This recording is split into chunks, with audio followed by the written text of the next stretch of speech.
முன்றைய நாட்களிலே, அதாவது பல வருஷங்களுக்கு முன்னால் தூத்துக்குடியிலே அப்படி கான்ஃபரன்ஸ் மாநாடு என்று நடக்கும் பொழுது, ஒரு வருஷத்துக்கு ஒரு முறை இப்படி எல்லோரும் கூடி ஒரு தேவனுடைய வார்த்தைகளை கேட்பதற்கான ஒரு வாய்ப்பு. இல்லை என்றால் 2 முறை 3 முறை அவ்வளவுதான், அதிகபட்சம் 3 முறை தேவனுடைய வார்த்தைகளை கேட்பதற்கான ஒரு வாய்ப்பு இருந்தது.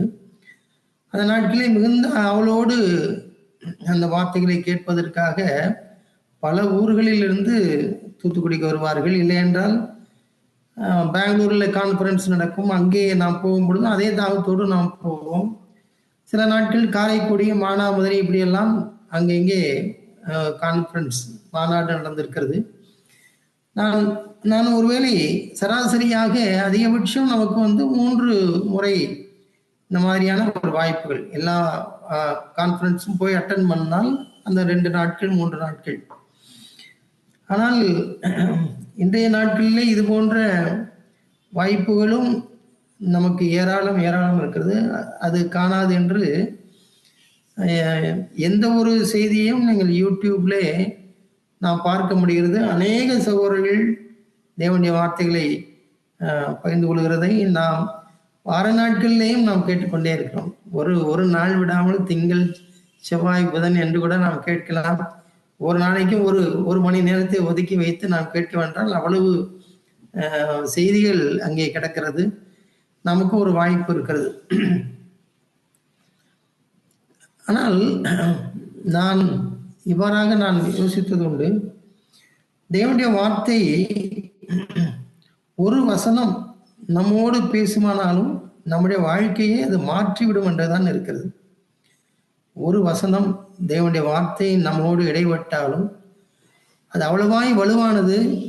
அப்படி இடைப்படும் பொழுது நம்முடைய வாழ்க்கையை அது மாற்றிவிடும், அப்படிதான் இருக்கிறது.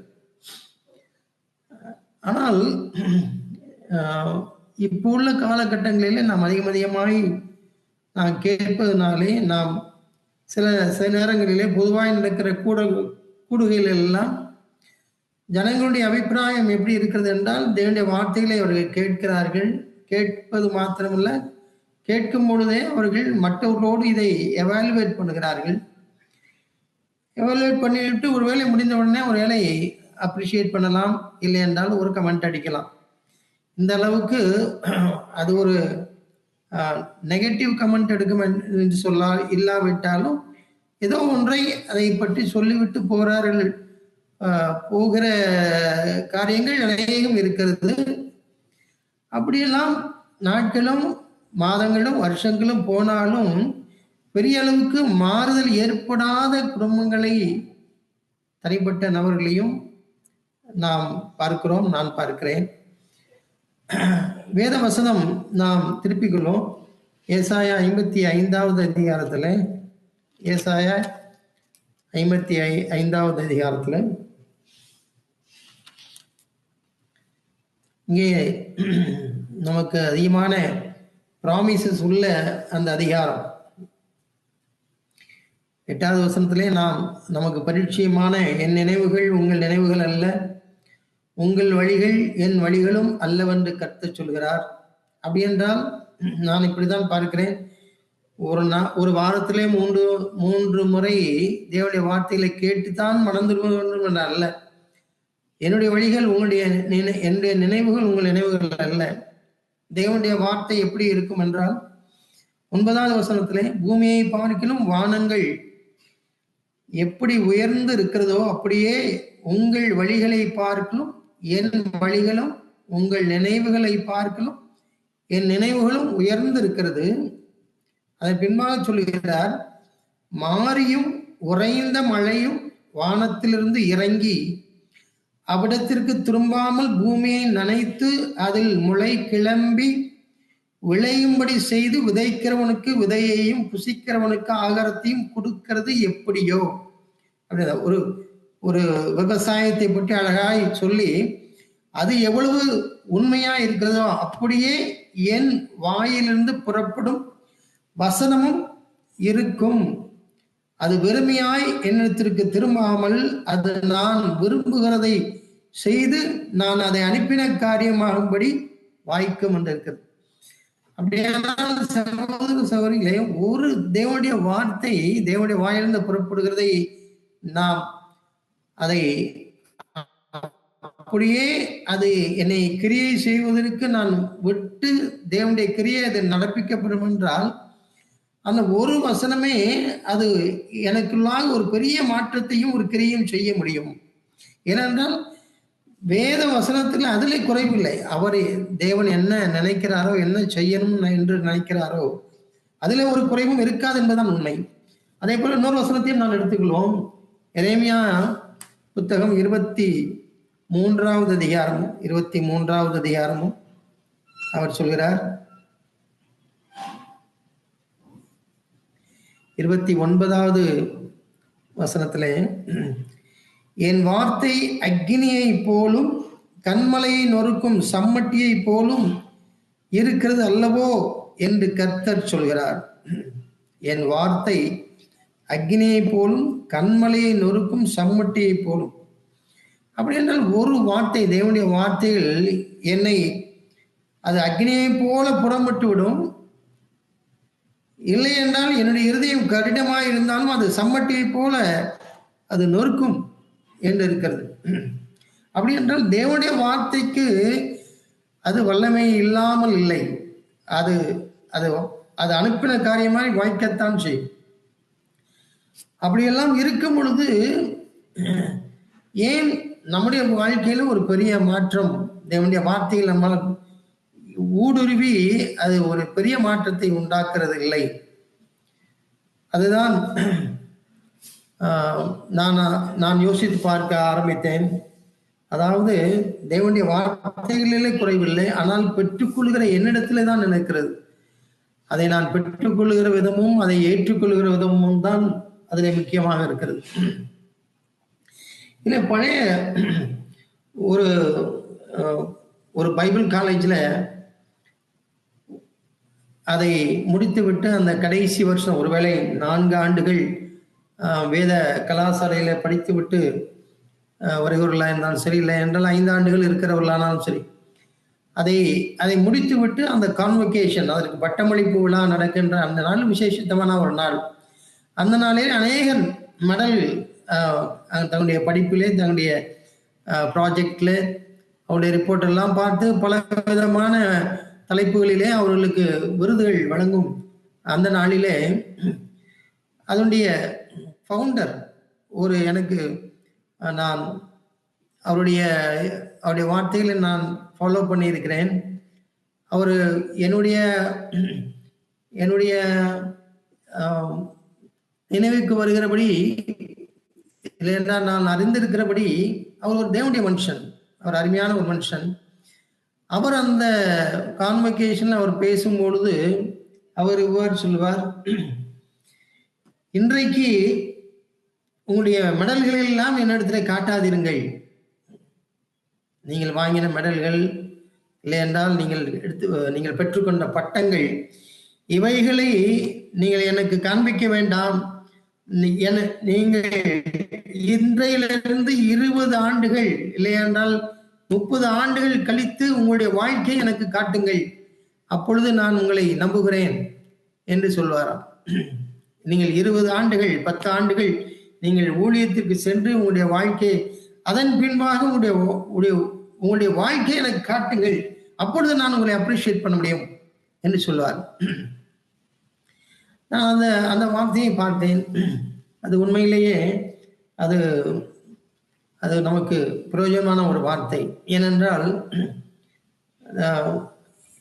நம்முடைய தேவனுடைய வார்த்தையை கேட்டு சில காலங்கள் ஆன உடனேயே ஒருவேளை நாம் ஏதோ ஒன்றை தேடிவிட்டோம் என்று அல்ல, 10 ஆண்டுகள் 20 ஆண்டுகள் கழித்து நம்முடைய வாழ்க்கையை பார்க்கும் பொழுது அது தேவனால் மெச்சிக்கொள்ளப்படத்தக்கதாக அது இருக்கும் என்றால், அப்பொழுதுதான் அது உண்மையிலே கிரியை செய்திருக்கிறது என்று அர்த்தம். ஒருவேளை 10 ஆண்டுகள் 20 ஆண்டுகள் என்பது ஒரு பொதுவாய் சொல்லப்பட ஒரு காரியமாக இருந்தாலும், வேத வசனம் இவ்வாறு சொல்கிறது. எபிரேயருக்கு 13ஆம் அதிகாரத்துல எபிரேயர் 13ஆம் அதிகாரத்தை 7வது வசனத்திலே, தேவ வசனத்தை உங்களுக்கு போதித்து உங்களை நடத்தினவர்களை நீங்கள் நினைத்து அவர்களுடைய நடக்கையின் முடிவை நன்றாய் சிந்தித்து அவர்களுடைய விசுவாசத்தை பின்பற்றுங்கள் என்கிறார். அப்படின்னா அதுக்கு ஒரு சில காலங்கள் இருக்கிறது. அவருடைய வாழ்க்கையின் முடிவோ இல்லை என்றால் பல ஆண்டுகள் நம்ம நடத்துகிறவருடைய வாழ்க்கையை பார்த்து அவருடைய முடிவை நினைத்து அவருடைய விசுவாசத்தை பின்பற்றுகின்றது. அப்படி என்றால் அது நிரூபிக்கப்பட வேண்டிய ஒரு விசுவாசம். இல்லை என்றால் அது நம்ம மற்றவர்கள் பின்பற்ற வேண்டும் என்றால் அது சில காலம் அது அக்னி வழியாகவோ பல சோதனை வழியாக அது கடந்து சென்று அது நிலைத்து நின்று அந்த வாழ்க்கையை பார்த்து அதை பின்பற்றுங்கள், அந்த விசுவாசத்தை பின்பற்றுங்கள். ஏதோ ஒரு அவசரப்பட்டு தற்காலிகமாய் இருக்கிற ஒன்றை பின்பற்றுகிறவர்களா அல்ல. ஏனென்றால் தேவனுடைய வார்த்தை உண்மையிலே நம்மிடத்திலே கிரியை செய்யும் என்றால் அது முழு வாழ்க்கையை மாற்றி அது ஒரு திடமான ஒரு அனுபவத்திற்குள்ளாக அது நடத்தும். ஆனால் பழைய ஏற்பாட்டின் காலங்களிலோ இல்லை என்றால் நான் பார்க்கிற பல இடங்களிலோ பல சகோதரர்களுடைய வாழ்க்கையிலோ நாம் பார்க்கக்கூடியது அநேக தோல்விகள். அதிலிருந்து நான் சில தேவனுடைய வார்த்தைகளை பழைய ஏற்பாட்டிலிருந்து 2 உதாரணத்தை எடுத்து நான் உங்களுக்கு காண்பிக்க விரும்புகிறேன். இவர்கள் எல்லாரும் தேவனுடைய ஊழியத்திலே சிறந்த விளங்கினவர்கள், தேவனை அறிந்தவர்களாக இருந்தும் அவர்களுடைய வாழ்க்கை முடிவு மெச்சிக்கொள்ளப்படத்தக்கதாக இல்லை, பாராட்டப்படத்தக்கதாக இல்லை, இல்லை என்றால் நாம் ஏற்றுக்கொள்ளப்படத்தக்கதாக அது இல்லை. நாம் ஏலியுடைய வாழ்க்கையை நாம் எடுத்துக்கிறோம். நாம் அனைவருக்கு அது தெரிந்ததுதான். 1 சாமுவேல் புத்தகம் 1ஆம் அதிகாரம் 9வது வசனத்திலே, ஆசாரியனாகி ஏலி கர்த்தருடைய ஆலயத்தில் வாசல் நிலையண்டையிலே ஒரு ஆசனத்தின் மேல் உட்கார்ந்திருந்தான் என்று.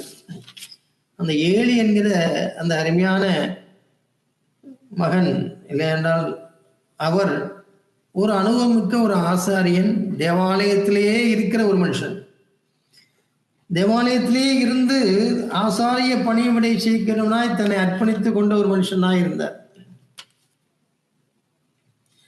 அவருடைய ஏற்றத்தாழ்வுகளை நாம் அறிந்திருந்தாலும் மறுபடியும் நான் அதை பார்க்க விரும்புகிறேன். அவர் ஆலயத்திலே இருந்து அவருடைய ஆசாரிய பணிகளை செய்யக்கூடியவனாக அவன் இருந்தாலும் அவனுடைய குடும்ப வாழ்க்கையை பார்க்கும் பொழுது அவருடைய பேலியாளின் மகளாய் இருந்தார்கள். 2ஆம் அதிகாரத்திலே 12வது வசனத்தை பாருங்கள். ஏலியின் குமாரர் பேலியாளின் மக்களாயிருந்தார்கள், அவர்கள் கர்த்தரை அறியவில்லை. அது நமக்கு ஒரு பெரிய ஆச்சரியத்தை கொடுக்கிறது. அருமையான சகோதரர்களே, இவர் ஒரு ஆசாரியன், தேவாலயத்திலே இருக்கிறான். ஆனால் அவனுடைய பிள்ளைகள் பேலியாளின் மக்களாய் ஒர்த்லெஸ் பீப்புள் என்று இருக்கிறோம். அவர்கள் பிரயோஜனமற்றவர்களாய் இருக்கிறார்கள். அவர்கள் தேவனை அறியவில்லை என்று இருக்கிறது. அவர்கள் தேவனை அறியவில்லை என்று இருக்கிறது.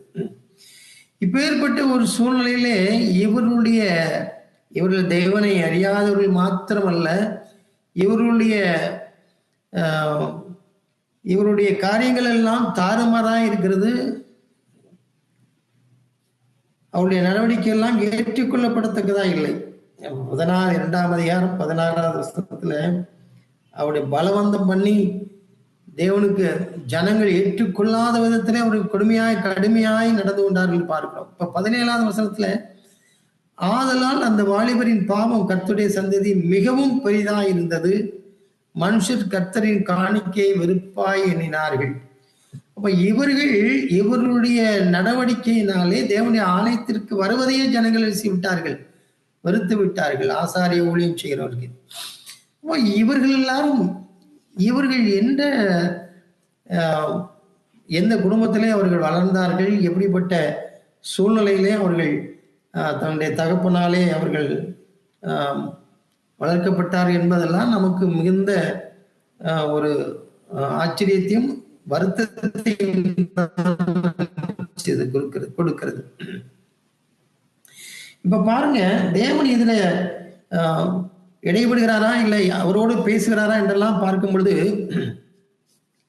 22வது வசனத்துல, ஏழி மிகுந்த கிழவனாய் இருந்தான், அவன் தன் குமாரர் இஸ்ரவேலுக்கெல்லாம் செய்கிற எல்லாவற்றையும் அவன் கேட்கிறான், எல்லாம் அவன் அறிந்திருக்கிறான்.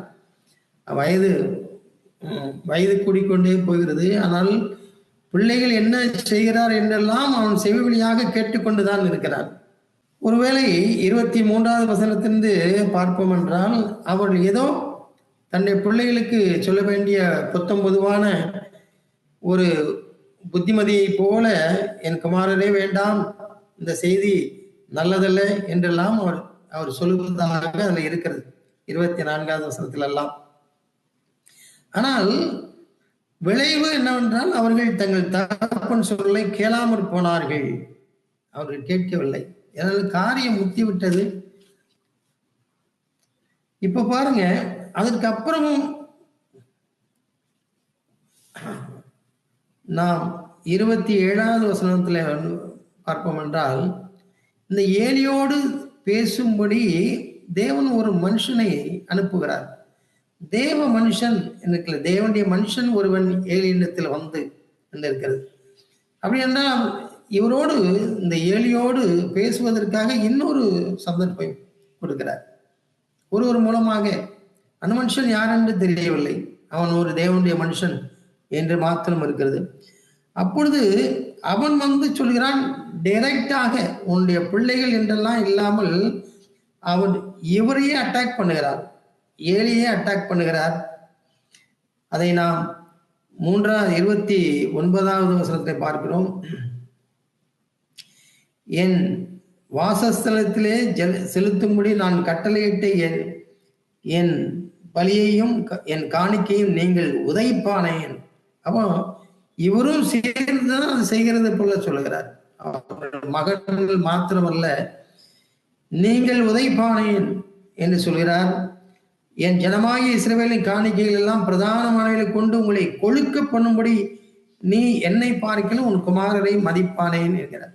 அப்ப யாரும் அதுல வந்து அந்த குற்றவாளியாக நிற்கிறது யாரும் நிற்கிறார். இந்த பல வருட அனுபவம் உள்ள ஆசாரியனாகிய வயது அநேக வருட அனுபவங்களை கொண்ட ஏலி, அவர் ஒன்று புதிதான ஒன்று இல்ல, நேற்று வந்த ஒரு மனிதர் அல்ல, தேவனுடைய காரியங்களை அறிந்திருந்த ஒரு மனுஷனை பார்த்து இவ்வளவு நேரடியான ஒரு குற்றச்சாட்டு, நீ என்னை பார்க்கலும் உன் குமாரரை மதிப்பானே என்று சொல்லி, அதன் பின்பாக 30வது வசனத்தில், என்னை கனம் பண்ணுகிறவர்களை நான் கனம் பண்ணுவேன், என்னை அசட்ட பண்ணுகிறவர்கள் கனகனம் பண்ணப்படுவார்கள் அப்படி என்றெல்லாம் அவர் சொல்லுகிறார். இப்பொழுதாவது ஒரு தீர்க்கமான ஒரு முடிவை அவர் எடுத்திருப்பாரா? இந்த தேவனுடைய வார்த்தைகள் அவருக்குள்ளே கிரியை செய்திருக்குமா என்றால் ஒரு பெரிய மாற்றத்தையும் ஒன்றும் காணவில்லை, ஒரு பெரிய மாற்றம் இல்லை. இதற்கு இடையில பாருங்கள், சாமுவேல் என்கிற ஒரு சிறுவன் மூலமாகவும் ஆண்டவர் நினைச்சார், ஏலியோடு பேசுகிறார். எப்படியெல்லாம் பேசுகிறார் பாருங்கள். ஒரு தேவ மனுஷன் வந்து பேசுகிறான், சாமுவேல் மூலமாக பேசுகிறார். அப்ப சாமுவேல் மூலமாக அங்கே 3ஆம் அதிகாரத்திலே 13வது வசனத்திலே ஒரு குற்றச்சாட்டு பாருங்கள். சாமுவேல் மூலமாக சொல்லப்பட்ட குற்றச்சாட்டு, அவன் குமாரர் தங்கள் மேல் சாபத்தை வரப்பண்ணுகிறதை அவன் அறிந்திருந்தும் அவர்களை அடக்காமல் போன பாவத்தின் நிமித்தம் என்று இருக்குது, நான் நியாயத்திற்கு செய்வேன். அப்ப he was well aware of all the things happening என்று சொல்லலாம். he was aware, அவருக்கு தெரியும். அதுதான் மிகுந்த ஒரு அந்த வார்த்தை, அவர் அறிந்திருந்தும் என்று இருக்கிறது. அவர் அறிந்திருந்தும் ஒன்றும் செய்யவில்லை. அதனுடைய விளைவு தேவனுடைய ஜனங்கள் யுத்தத்திலே விழுகிறார்கள். இந்த தேவனுடைய பெட்டி பிடிபட்டு போகிறது. இதெல்லாம் நடக்கிறது. 4ஆம் அதிகாரத்திலே நாம் அதையெல்லாம் பார்க்கிறோம். 4ஆம் அதிகாரத்திலே அவன் மாத்திரமல்ல, ஓப்னி பினேகாஸ் என்கிற அவனுடைய பிள்ளைகளும் மரிக்கிறார்கள். 7 என்பவரும் நினைச்சார், அவர் மரிக்கிறார். ஏலியும் தேவனுடைய மகிமை தேவனுடைய பிள்ளைகளை விட்டு போயிற்று, இக்கபோத் என்கிறதையும் பார்க்கிறோம். சரி, இதுவும் நமக்கு ஒரு ஒரு எச்சரிப்பா இருக்கிறது. இவ்வளவு அனுபவமும் இவ்வளவு தேவனுடைய ஆலயத்தில் இருக்கக்கூடிய ஒரு முதிர்ந்த வயதானவராய் இருந்தாலும் தேவன் பலமுறை பேசி இருந்தும் காரியங்களை அவன் அறிந்திருந்தும் ஒன்றும் நடக்கவில்லை. இப்போ அதை விட இன்னொரு ஆச்சரியம் என்றால், இவைகளெல்லாம் அறிந்த சாமுவேல் 8ஆம் அதிகாரத்தை பார்த்தால் 1வது வசனத்திலே, சாமுவேல் முதிர் வயதான போது தன் குமாரரை இஸ்ரவேலின் மேல் நியாயாதிபதிகளாக வைத்தான். 3வது வசனத்திலே, ஆனாலும் அவனுடைய குமாரர் அவன் வழியில் நடக்காமல் பொருளாசைக்கு சாய்ந்து பரிதானம் வாங்கி நியாயத்தை புரட்டினார்கள். இப்ப இது சாமுவேலுக்கு நன்றாய் ஏலியோனுடைய வாழ்க்கை, அது பாடங்கள் எல்லாவற்றையும் மறைந்திருக்கிறார். அப்படி இருந்தும் ஏலியோனுடைய வாழ்க்கையிலிருந்து சாமுவேல் கற்றுக்கொள்ள என்பதுதான் பார்க்கிறோம். சாமுவேல் கற்றுக்கொள்ளவில்லையே. அவனும் தன்னுடைய பிள்ளைகளை அந்த பதவிக்கு கொண்டு வருகிறார். அவர்களும் இதே போல ஏலியின் பிள்ளைகள் என்ன பாவம் செய்கிறார்கள், அது போல இவர்கள் பரிதானம் வாங்கி நியாயத்தை புரட்டுகிறார்கள். இது அட்மினிஸ்ட்ரேஷன். இவர்கள் நியாயாதிபதிகளாக இருக்கிறார்கள். ஜட்ஜி மாதிரி இருந்து அவர்களை நியாயாதிபதிகளாக வைத்தான் என்று 1ஆம் வசனத்தை பார்க்கிறோம்.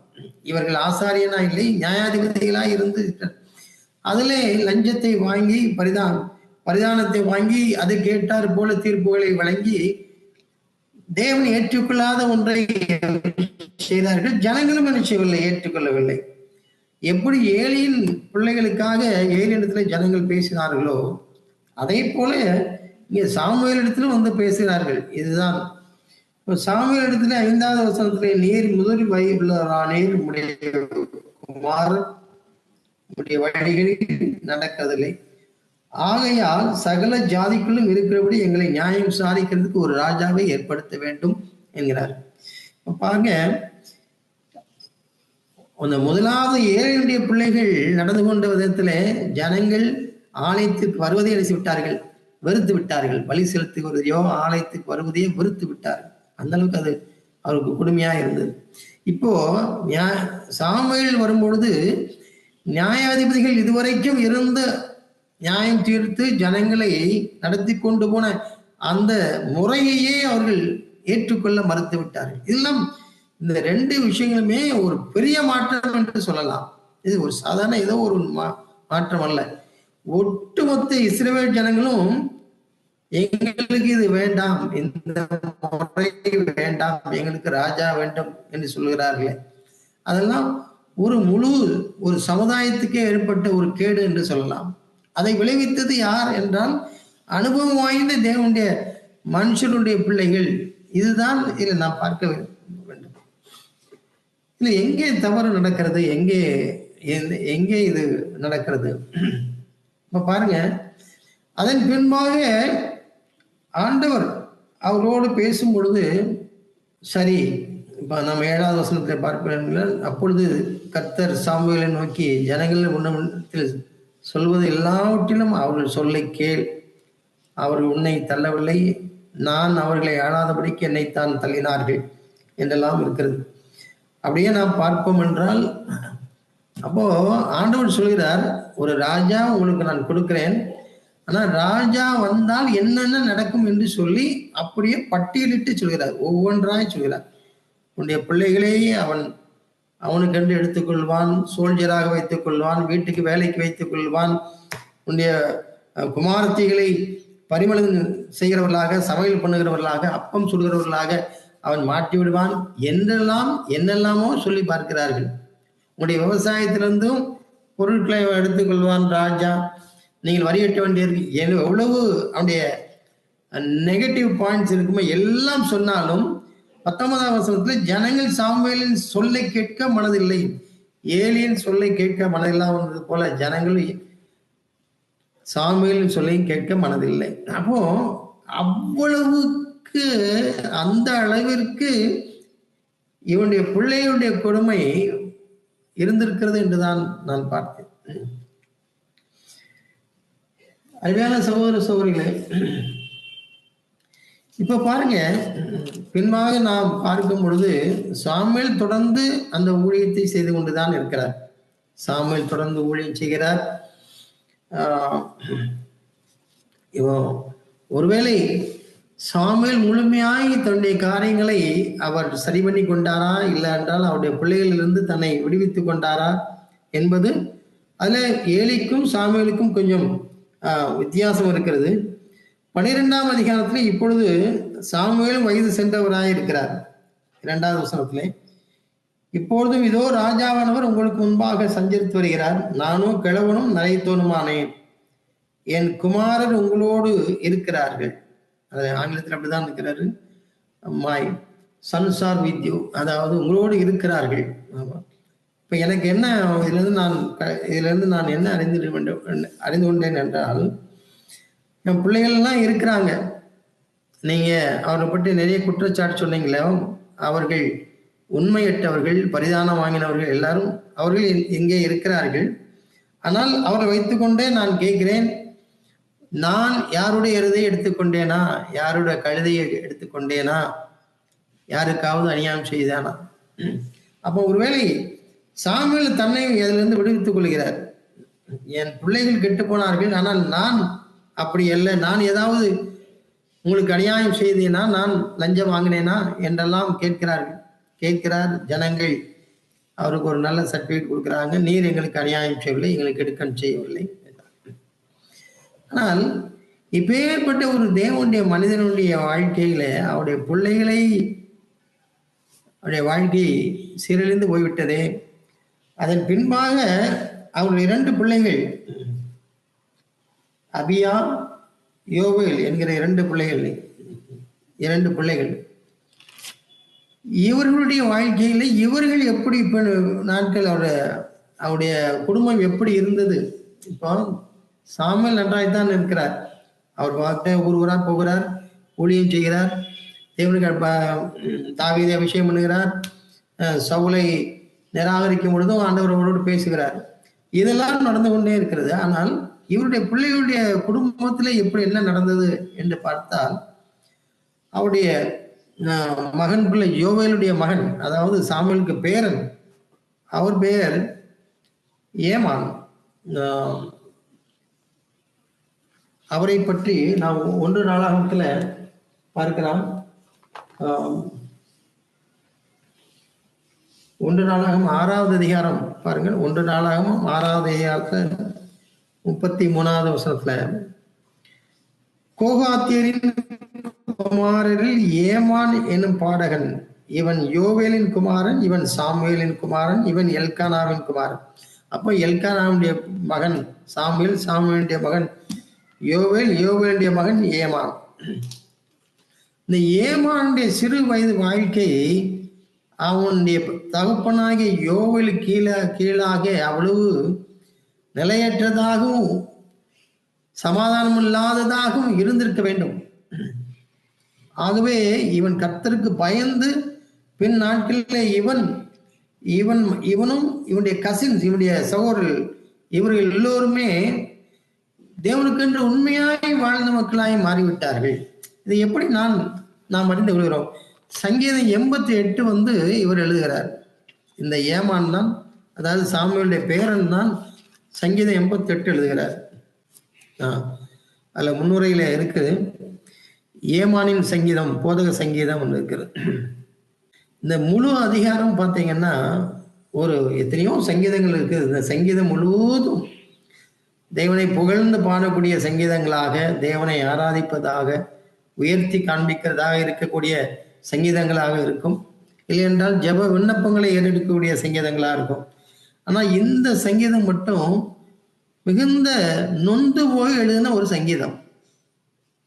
இந்த சங்கீதத்தை நீங்கள் பார்ப்பீர்கள் என்றால் அது கடைசி வரைக்கும் அது முழுவதும் அங்கலாய்ப்போடு எழுதின ஒரு சங்கீதமாக இருக்கணும். ஒரே ஒரு சங்கீதம் தான் ஏமான் எழுதுகிறார்.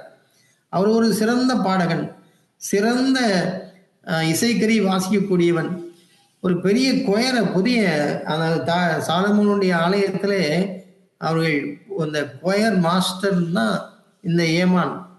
அப்ப அவன் கர்த்தரை துதித்து பாடுங்கள் பாடுங்கள் என்று சொல்ல ஒரு பெரிய கூட்டத்தையே உற்சாகப்படுத்தக்கூடியவன் தான் இந்த ஏமான்.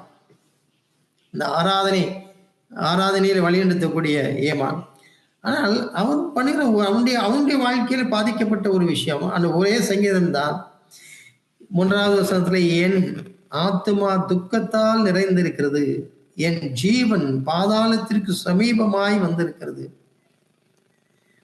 1வது வசனத்துல, என் ரட்சிப்பின் தேவனாய கர்த்தாவை இரவும் பகல் உம்மை நோக்கி நான் கூப்பிடுகிறேன். இது எந்த காலகட்டத்தில் எழுதப்பட்ட சங்கீதம் என்று தெரியாது.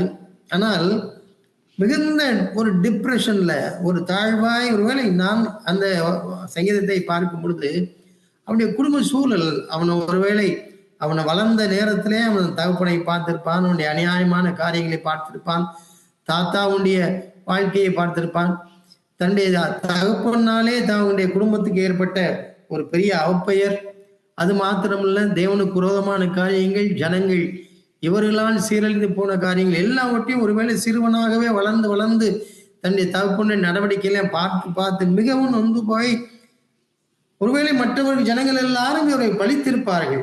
அதை நம்ம 8வது வசனத்துல நாம் பார்ப்போம் என்றால், எனக்கு அறிமுகமானவர்களை எனக்கு தூரமாக விலக்கி அவர்களுக்கு என்னை அருவருப்பாக்கினேன், நான் வெளியே புறப்படக்கூடாதபடி அடைபட்டிருக்கிறேன். ஒருவேளை இவனுடைய தகப்பனுடைய காரியத்தினாலே இவன் தலைகாட்ட முடியாதவனாக கூட இந்த ஏமான் இருந்திருக்கலாம். அது பார்த்தீங்கன்னா 5வது வசனத்துல எல்லாம், மரித்தவர்கள் ஒருவனை போல நெகிழப்பட்டிருக்கிறேன், பிரேத குழிகளில் கிடக்கிறவரை போலானேன். கடைசியில 15வது வசனத்தை பாருங்க. இதுலதான் அவருடைய வாழ்க்கையை நாம் பார்ப்போம்.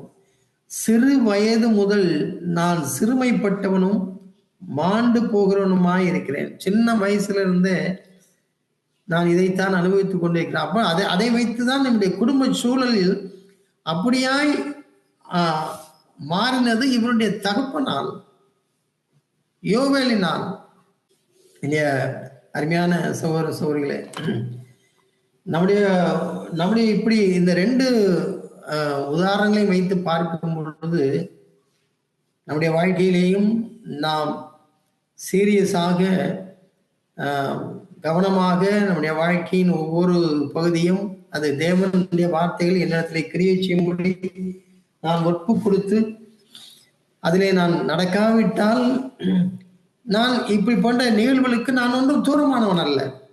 ஏனென்றால் சாமுவேலை போலவும் ஏலியை போலும் நான் தேவனுக்கு நெருக்கமானவர்கள் இல்லை. நாம் எல்லாரும் சாமானியர்கள், மற்றவர்களை போல இருக்கிற அவருக்கு ஒரு வாய்ப்பு இருந்தது, தேவனோடு சேர்ந்து இருக்கக்கூடிய வாய்ப்புகள் இருந்தது. அப்படி இருந்தும் தவற விட்டு விட்டார்கள். அவருடைய குடும்பத்தில் உள்ள சின்னாபின்னமான காரியங்கள், அவைகள் அந்த முழு இஸ்ரவேல் ஜனங்களையும் பாதித்த விஷயங்கள், இவைகளெல்லாம் நமக்கு ஒரு எச்சரிப்பாய் இருக்க வேண்டும்.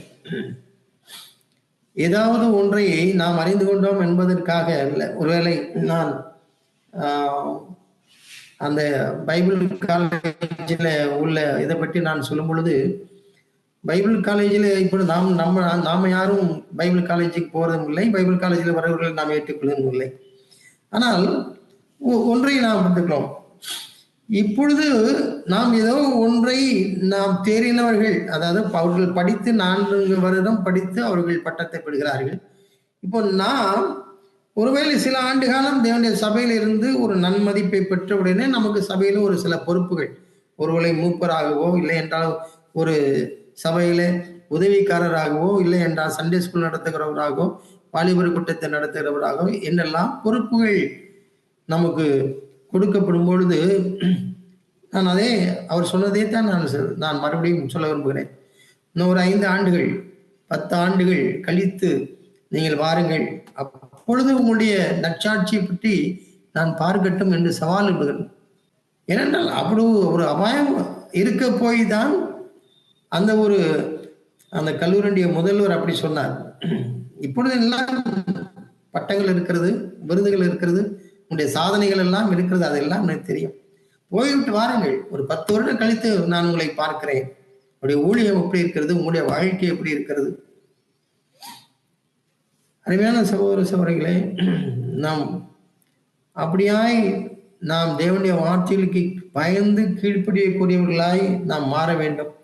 இப்போ புதிய ஏற்பாட்டில் நான் சில வசனங்களை உங்களுக்கு காட்டுகிறேன். 1 தெசலோனிக்கேயர்ல இதே போல தேவனுடைய வார்த்தைகள் அவர்களுக்கு சபையாருக்கு வந்த பொழுது 1 தெசலோனிக்கேயர் பாருங்க, 1வது அதிகாரத்துல தெசலோனிக்கே சபையரை பற்றி பார்க்கிறோம். இந்த தெசலோனிக்கே சபையாருக்கு சுவிசேஷம் அப்போஸ்தலனாகிய பவுலினால் அறிவிக்கப்படும் பொழுது 1ஆம் அதிகாரம் 6வது வசனத்தை பாருங்க. நீங்கள் மிகுந்த உபத்திரவத்திலே பரிசுத்த ஆவியின் சந்தோஷத்தோடு திருவசனத்தை ஏற்றுக்கொண்டு எங்களையும் கர்த்தரையும் பின்பற்றுகிறவர்களாகி என்று எழுதுகிறார். அவர்கள் மிகுந்த உபத்திரவத்திலே சந்தோஷமாய் திருவசனத்தை ஏற்றுக்கொண்டார்கள். ஏற்றுக்கொண்டு மாத்திரமல்ல, அவர்களை நடத்தினவர்களையும் கர்த்தரையும் பின்பற்றி 7வது வசனத்தை பாருங்க. இவ்விதமாய் மக்கெதோனியாவிலும் அகாயாவிலும் விசுவாசிகள் யாவருக்கும் மாதிரிகள் ஆனீர்கள் என்று எழுதுகிறார். உங்களுடைய வாழ்க்கை அவ்வளவாய் திருவசனத்தை நீங்க ஏற்றுக்கொண்ட உடனே நீங்கள் அப்படியாய் அதற்கு கீழ்ப்படிந்து நீங்கள் எங்களையும் பின்பற்றுவதனாலே நீங்கள் அநேகருக்கு மாதிரியான ஆனீர்கள் என்று எழுதுகிறார்.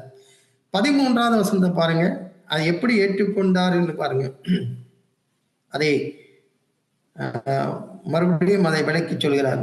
நீங்கள் தேவ வசனத்தை எங்களாலே கேள்விப்பட்டு ஏற்றுக்கொண்ட போது அதை மனுஷர் வசனமாய் ஏற்றுக்கொள்ளாமல் தேவ வசனமாய் ஏற்றுக்கொண்டதினாலே நாங்கள் இடைவிடாமல் தேவனுக்கு ஸ்தோத்திரம் சொல்கிறோம். அது மெய்யாகவே தேவ வசனம்தான். விசுவாசிக்கிற உங்களுக்குள்ளே அது பலனும் செய்கிறது. மெய்யாகவே தேவ வசனம். இப்போ இதை ஆங்கிலத்திலே அதை நீங்கள் பார்ப்பீர்கள். நீங்க ஆங்கிலம் பைபிளிலே நான் அதை வாசித்த பொழுது அவர்கள் எப்படி இந்த திருவசனத்தை ஏற்றுக்கொண்டார்கள்? When you heard the word of God and received it, you embraced it. ஒரு வசனம், ஒரு மொழிபெயர்ப்புல இப்படி இருக்கிறது. You embraced it not as the word of men. தேவனுடைய வார்த்தையாகவே நீங்கள் அதை ஏற்றுக்கொண்டு you believed it, விசுவாசித்தீர்கள். அது எஃபெக்டிவ்லி ஒர்க்கிங் இன் யூ. நீங்கள் நீங்கள் ஏற்றுக்கொண்ட விதமும் அந்த வசனத்தை அரவணைத்துக் கொண்ட விதமும் அதற்கு கீழ்ப்படிந்த விதமும் அதை நீங்கள் விசுவாசித்த விதமும் இப்பொழுது அது உங்களுக்குள்ளே கிரியை செய்கிறது. It's effectively working in you என்று எழுதுகிறார். தேவனுடைய வார்த்தைகளை அதாவது தேவனுடைய வார்த்தை அவ்வளவாய் அது அவ்வளவாய் தேவனுடைய வல்லமை நிறைந்ததா இருக்கிறது. நான் ஏற்றுக்கொள்கிற விதத்தை பொறுத்து தான் இல்லையா, மற்ற அனுபவங்களையோ இல்லை என்றால் நான் அறிந்திருக்கிறவர்களையோ வைத்தில்லை. தேவனுடைய வார்த்தைகளை நான் அப்படியே தேவன் என்னிடத்தில் என்ன விரும்புகிறோம் அப்படியே நான் ஏற்றுக்கொண்டு அதை அரவணைத்துக் கொள்வேன் என்றால் அதை நான் விசுவாசிக்கிறவனாக இருப்பேன் என்றால் அது கிரியை செய்யும் என்று நான் விசுவாசிக்கிறவனாக இருப்பேன் என்றால் எனக்கு அது பெரிய ஒரு மாற்றத்தை உண்டு பண்ணும். இவர் மாத்திரமல்ல, இதை காட்டிலும் பெரிய பாட்டினத்தாரை குறித்து இப்போ சொல்லியிருக்கிறது 17ஆம் அதிகாரம் அப்போஸ்தலர் நடவடிக்கைகள் 17ஆம் அதிகாரம் பாருங்க. அப்போஸ்தலர் நடவடிக்கைகள் 17ஆம் அதிகாரம். தேவனுடைய வார்த்தைகளை ஏற்றுக்கொண்ட புதிய ஏற்பாட்டின் பிள்ளைகளுக்கு தான் நான் பார்க்கிறேன். அப்போஸ்தலர் 17ஆம் அதிகாரம் 11வது வசனத்துல இவர்கள் இப்பொழுது பெரியா பட்டணத்துக்கு வந்திருக்கிறார்கள். அவர் அங்கே வரும்பொழுது 11வது வசனத்திலே அந்த பட்டணத்தார், அதாவது பெரியா பட்டணத்தார் மனோவாஞ்சியாய் வசனத்தை ஏற்றுக்கொண்டு காரியங்கள் இப்படி இருக்கிறதா என்று தினந்தோறும் வேத வாக்கியங்களை ஆராய்ந்து பார்த்ததினால் தெசலோனிக்கேயில் உள்ளவர்களை பார்க்கல நற்குணசாலிகளாக இருந்தார்கள். தெசலோனிக்கே சபையாரை அவர்கள் வார்த்தைகளை ஏற்றுக்கொண்டு அரவணைத்துக் கொண்டு விசுவாசித்து அநேகருக்கு சாட்சிகளாய் மாறிவிட்டார்கள். இவர்கள் அவர்களை காட்டிலும் தேவனுடைய வார்த்தைகளை கருத்தாய் வேத வாக்கியங்களை ஆராய்ந்து பார்த்து அவர்களை பார்க்கல இவர்கள் மிகுந்த நற்குணசாலிகளாய் மாறிவிட்டார்கள். அதேமாதிரி இதுதான் நம்முடைய வாழ்க்கையில இருந்திருக்க வேண்டும் நினைக்கிறேன். தேவனுடைய வார்த்தைகளை நாம் அப்படி ஏற்றுக்கொள்ளுவர்களாய் நாம் இருப்போம் என்றால் இதுதான் என்னுடைய வாழ்க்கையில் நடக்கும். அவ்வளவாய் வேத வசனத்துக்கு அது வல்லமை இருக்கிறது. அது அவ்வளவாய் கிரியை செய்ய முடியும் என்பதுதான் நாம் சுவாசிக்க வேண்டும். ஏதோ என்னுடைய அனுபவங்களோ இல்லை நீண்ட கால என்னுடைய அசோசியேஷனோ அதை வைத்து நான் கொஞ்சம் கூட நான் நினைப்பேன் என்றால், எனக்கு முன்பாக எச்சரிப்பாய் ஏலி இருக்கிறார், சாமுவேல் இருக்கிறார். என்னுடைய குடும்பம் அதனாலே பாதிக்கப்பட போகிறது என்பதை நான் அறிந்திருக்கிறேன். இந்த சபையிலே அந்த ஒரு வேத கல்லூரியிலே இந்த மாதிரி ஒரு பட்டமளிப்பு விழா நடந்து போகும் பொழுது, அப்பொழுது அங்கே ஒரு சகோதரன், ஒரு மாணவன், நல்ல சிறந்த மாணவனாய் தேவனால் பயன்படுத்தக்கூடிய ஒரு மனுஷனாய் இருந்தார். அவன் மிகுந்த ஒரு ஸ்மார்ட்டாகவும் இருக்கிறார், நல்ல டேலண்டட். அது மாத்திரம் அல்ல, அவர் ரொம்ப ஒரு பர்சனாலிட்டியாகவும் இருந்தார். அப்படி பர்சனாலிட்டியாக நல்ல ஒரு வசீகர தோற்றமுள்ளவனாய் அவர் இருந்த பொழுது, நல்ல ஒரு தேவனுடைய ஊழியரை பார்த்த பொழுது அவர் சொன்னார், "You are cursed with good looks" என்று சொன்னாராம். "You are cursed with good looks." அதான், நீ இவ்வளவு திறமையாயும் அழகாயும் இருக்கிறாயே, நீ உனக்கு இவ்வளவு திறமையா அழகும் இருக்கிறதுனாலே நீ சபிக்கப்பட்டிருக்கிறாய். "You are cursed with good looks" என்றாராம். அந்த சகோதரனை பார்த்த உடனே அவரை பற்றி சொல்லும்போது இப்படி சொல்லிக்கிறார். அவர் நேரடியாக சொன்னார் என்று தெரியவில்லை.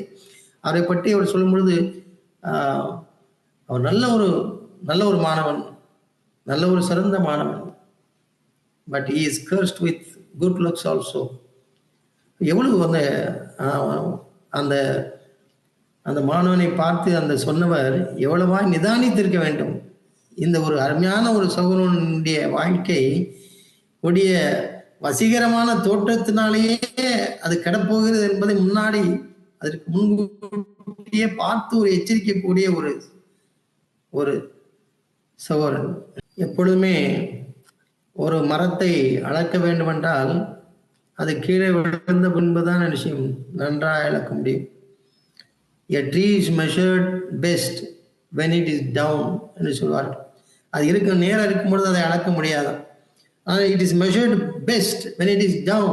இந்த வாழ்க்கை முடியும் பொழுதுதான் அதை நாம் பார்த்து அதை அப்ரிஷியேட் பண்ண முடியும். அருமையான சகோதரர்களே,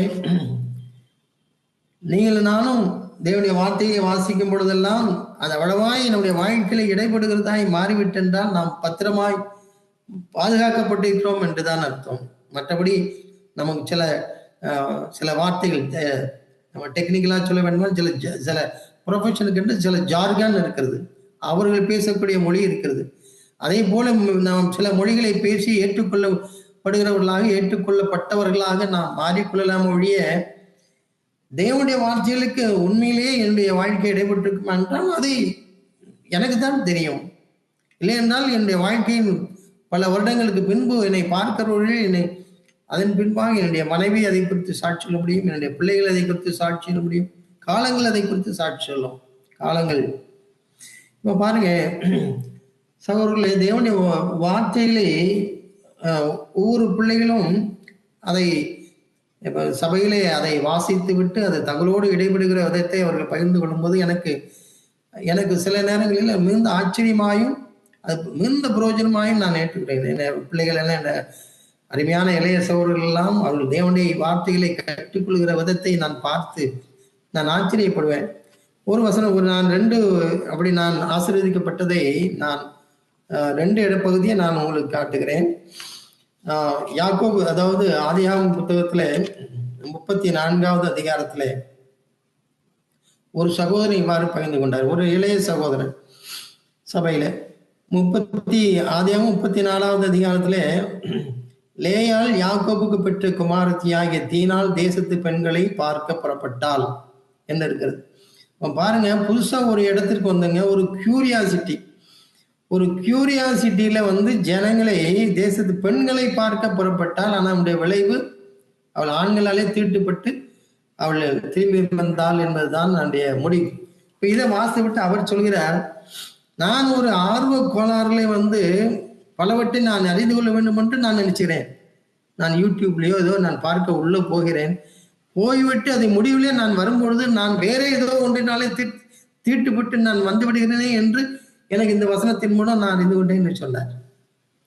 பாருங்க, அந்த வசனங்களை ஏற்றுக்கொள்கிறதும் அவர் அதை அதை அதை உள்வாங்கிக் கொள்கிறதும் அதிலிருந்து விளக்கத்தை பெற்றுக்கொள்வதும் எப்படி இருக்கு பாருங்கள். தீனால் எப்படி உள்ள போய்விட்டு அவர் ஏதோ ஒரு நோக்கத்துல கியூரியாசிட்டியில அவர் போனால், ஆனால் வரும்போது கரைவிட்டவளாக வந்தாலே அதே போல நான் ஏதோ ஒரு கியூரியாசிட்டியில நான் இதை பார்க்க வேண்டும் அதை பார்க்க வேண்டும் என்று சொல்லி ஏதோ ஒருக்குள்ள நான் நுழைந்து விட்டு நான் முடிவிலே பார்த்தால் நான் கரைப்பட்டவனாக நான் வெளியே வருகிறேன். அதை எனக்கு தேவன் தீனாலை போல இருந்து விடாதே என்று எச்சரிக்கிற உணர்வை நான் பெற்றுக்கொண்டேன் என்று சொன்னார். இன்னொரு சகோதரன் பகிர்ந்து கொள்ளும்போது அவர் பார்த்து சொன்னார், வசனங்களை அவர்கள் எப்படி ஏற்றுக்கொள்கிறார். யோவேல் தமிழ்ல 1059 பக்கம். யோவேலின் புத்தகத்துல இந்த ஒரு வசனத்தை நாம் எல்லோரும் படித்திருக்கிறோம். பச்சை புழு விட்டதை வெட்டுக்கிளி தின்றது, வெட்டுக்கிளி விட்டதை பச்சை கிளி தின்றது, பச்சை கிளி விட்டதை முசுக்கட்டை பூச்சி தின்றது என்று. இது விட்டதை அதை தின்று விட்டது, அதை விட்டது இதை அதை விட்டதை இது தின்று விட்டது என்று சொல்லி நான் பார்க்கிறோம். நம்ம எல்லாரும் பச்சை புழு விட்டதை வெட்டுக்கிளி தின்றது, இப்ப வெட்டுக்கிளி விட்டதை பச்சை கிளி தின்றது, பச்சை கிளி விட்டதை முசுக்கட்டை பூச்சி தின்றது என்று. ஒரு அழிவை பற்றி சொல்லக்கூடிய ஒரு விவசாயத்தில் உள்ள அழிவை பற்றி சொல்லும்போது இதை சொல்கிறார். இப்ப இந்த வசனத்தை வாசி விட்டு அவர் எப்படி எடுத்தார் தெரியுமா? அதாவது நேரத்தை முதல்ல யூடியூப் தின்று விட்டது, அதன் பின்பாக இருக்கிற நேரத்தை பேஸ்புக் தின்று விட்டது, அதன் பின்பாக இருக்கிற நேரத்தை வாட்ஸ்அப் தின்று விட்டது என்று சொல்லி அவர் அடுக்கிக் கொண்டே போனார். இது எதுக்காக என்றால், காலையிலே தேவன் என்னோடு கூட பேசும்படியாக காலையிலேயே என் வீட்டுக்கு வந்து விட்டார். எப்படி ஆதியாகமத்துல ஆதாமியும் ஏவலை கூட சஞ்சரிக்க வேண்டும் என்று வந்தார், அதே போல தேவன் என்னோடு பேச வேண்டும் என்று வந்தார். நான் வந்த உடனே சொன்னேன், கொஞ்சம் இருங்க, நான் காலைக்கு இடங்கள்லாம் முடித்து விட்டு வருகிறேன்னு சொன்னேன். அதை முடிச்சுட்டு வந்த உடனே அதற்குள்ள பிள்ளைகளை புறப்பட பண்ண வேண்டும்னா பிள்ளைகளை புறப்பட பண்ண வேண்டியிருக்கிறது, பிள்ளைகளை எல்லாம் நான் புறப்பட வைத்து விட்டு வருகிறேன் என்று சொன்னேன். அவர் காத்து கொண்டே இருந்தார். ஒரு 8:30 மணி ஆயிடுச்சு. இப்ப நான் ஸ்கூல்ல கொண்டு விட்டுட்டு வர வேண்டும் என்று சொல்லி ஸ்கூலுக்கு போய்விட்டேன். அங்கே கொண்டு பிள்ளைகளை விட்டுட்டு வந்த உடனே நான் சொன்னேன், கொஞ்சம் இருங்க, அதுல எனக்கு ஆபீஸ்க்கு நேரம் ஆயிட்டுன்னு சொன்னேன். அப்போ நேரம் ஆயிட்டோன்னே மத்தியானம் ஒரு வேளை வந்து நான் உங்களோட பேசுகிறேன், அது வரைக்கும் இருங்கன்னு சொல்லி நான் போய்விட்டேன். ஆபீஸ்ல இருந்து வரும்பொழுது பசி, நடு பகல் பசி. நான் வந்த உடனே சாப்பிட்டுட்டு போய் நான் உங்களோட பேசுகிறேன்னு சொன்னேன். நம்ம சாப்பிட்ட உடனே கொஞ்ச நேரம் அதிலே கொஞ்சம் ரெஸ்ட் எடுக்க வேண்டும், இளைப்பாற வேண்டும் என்று சொல்லி அது இது என்று பார்த்து விட்டு இருக்கிற நேரத்தை இதில் செலவழித்து விட்டார். இப்படி போன்ற இணையதளங்கள் எல்லாம் செலவழித்து விட்டு சாயங்காலம் வந்தவுடனே சாயங்காலம் நான் சாயங்காலம் வந்து உங்களோடு பேசுகிறேன் என்று சொல்லிவிட்டு போனேன். அங்கே சாயங்காலம் வரும்பொழுது ஐ வாஸ் எக்ஸாஸ்டட்.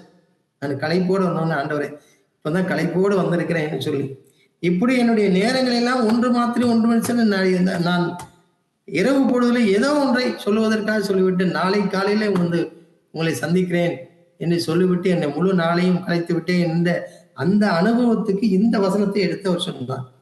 பச்சை கிளி விட்டதை வெட்டுக்கிளி தின்றது, வெட்டுக்கிளி என்ற நேரங்கள் எல்லாம் எப்படி அது தின்று விட்டது என்று.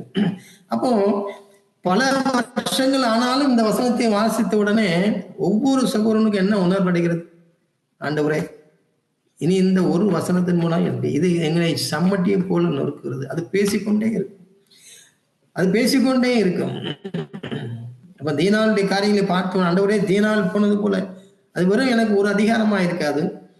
அந்த அந்த ஒரு வசனம் அந்த சகோதரன் மூலமாக அது எனக்கு அப்பொழுது வெளிப்பாடாய் வரும்பொழுது, ஆண்டவரே, நான் நல்ல ஏதோ ஒரு கியூரியாசிட்டியில போகிறேன், ஆனால் நான் கரைபட்டு விடாமல் நான் வரணுமே, தீனாலை போல போய்விடக்கூடாது என்று சொல்லி அப்படியெல்லாம் சகோதரர்கள் அதை எடுத்துக்கொண்டு உணர்வடைந்து அதை பகிர்ந்து கொள்ளும் பொழுது, ஆண்டவரே, இப்படியாய் எங்களுக்கு ஒவ்வொரு வசனங்களும் அப்படியாய் நாங்கள் அதை ஏற்றுக்கொள்ளட்டும், அது எங்களுக்குள்ளாக கிரியை செய்யட்டும், மறக்க முடியாத ஒரு மாற்றங்களை அது கொண்டு வரட்டும்.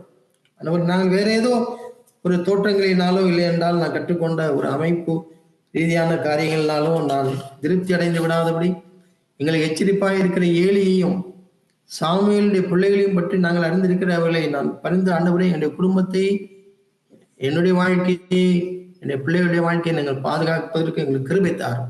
ஒவ்வொரு நாளும் உடைய வசனம் என்னோடு கூட இடைபடுவதற்காக நான் அப்படியாய் நான் வாசிக்கட்டும், தியானிக்கட்டும் என்று சொல்லி என்னுடைய வாழ்க்கையை நான் ஒப்பு கொடுத்தேன். அப்படியாய் அது எனக்கு பிரயோஜனமாக இருந்தது. இந்த நாளிலும் இதையே நான் உங்களுக்கு சொல்கிறேன்.